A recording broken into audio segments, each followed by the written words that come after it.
सोचिए, सुबह की एक कप चाय जिसमें घुलती है हल्की सी मिठास। लेकिन क्या आपने कभी रुककर सोचा है कि यह छोटी सी चीनी आखिर आपके कप तक कैसे पहुंचती है? आज आप सिर्फ सुन नहीं रहे हैं, आप एक सफर पर निकल रहे हैं। एक ऐसा सफर जो शुरू होता है खेतों की मिट्टी से और खत्म होता है आपके हाथों में पकड़े उस कप तक। अब जरा अपने सामने एक खेत की कल्पना कीजिए।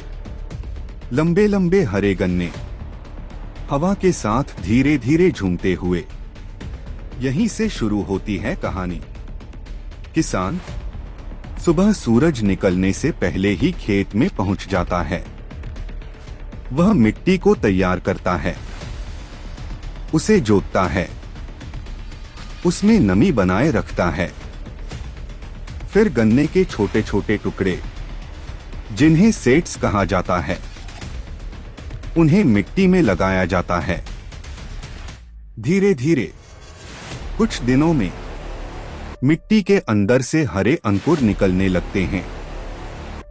अब आप सोचिए, दिन गुजरते हैं, धूप पड़ती है, बारिश होती है और यह छोटे पौधे बड़े होने लगते हैं।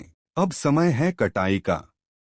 तेज धार वाले औजार या मशीनें गन्ने को जमीन के पास से काटती हैं।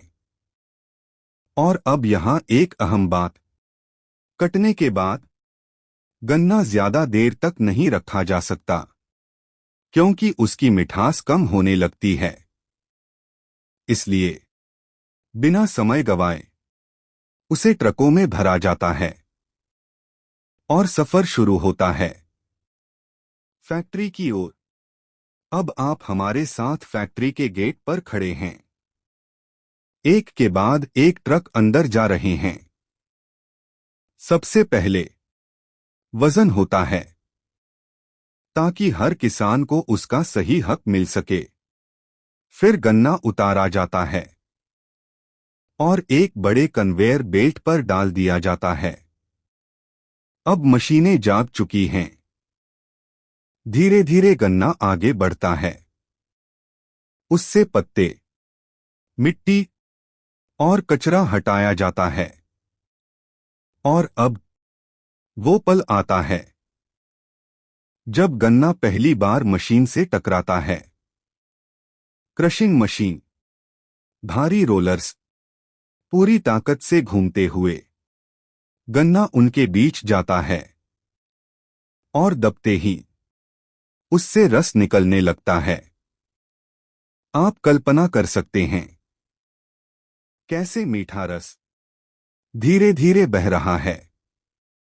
यही रस आगे चलकर चीनी बनेगा और जो सूखा हिस्सा बचता है उसे कहा जाता है बैगास।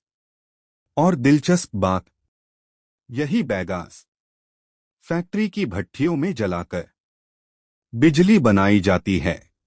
अब हम चलते हैं अगले स्टेप की ओर।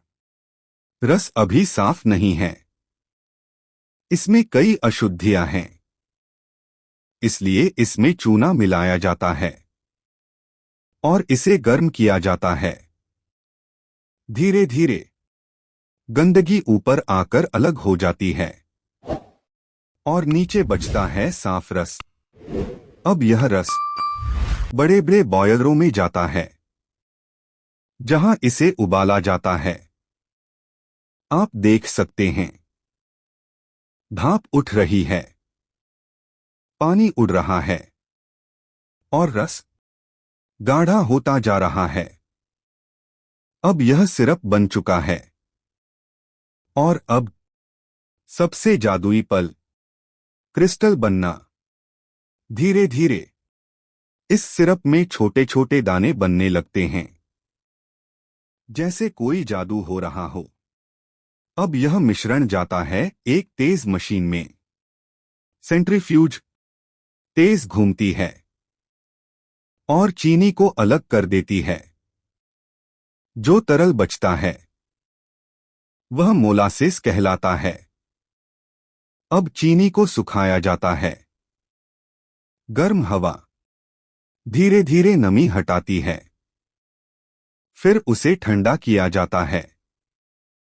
अब आपके सामने है सफेद चमकदार चीनी।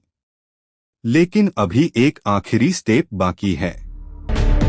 मशीनें सटीक मात्रा में चीनी भरती हैं, पैकेट्स बनते हैं, सील होते हैं, और फिर ये पैकेट्स निकल पड़ते हैं आपकी ओर। और अगली बार जब आप चीनी का एक चम्मच उठाएं, तो याद रखिएगा, यह सिर्फ मिठास नहीं, एक पूरी यात्रा है। चैनल सब्सक्राइब करना मत भूलिएगा।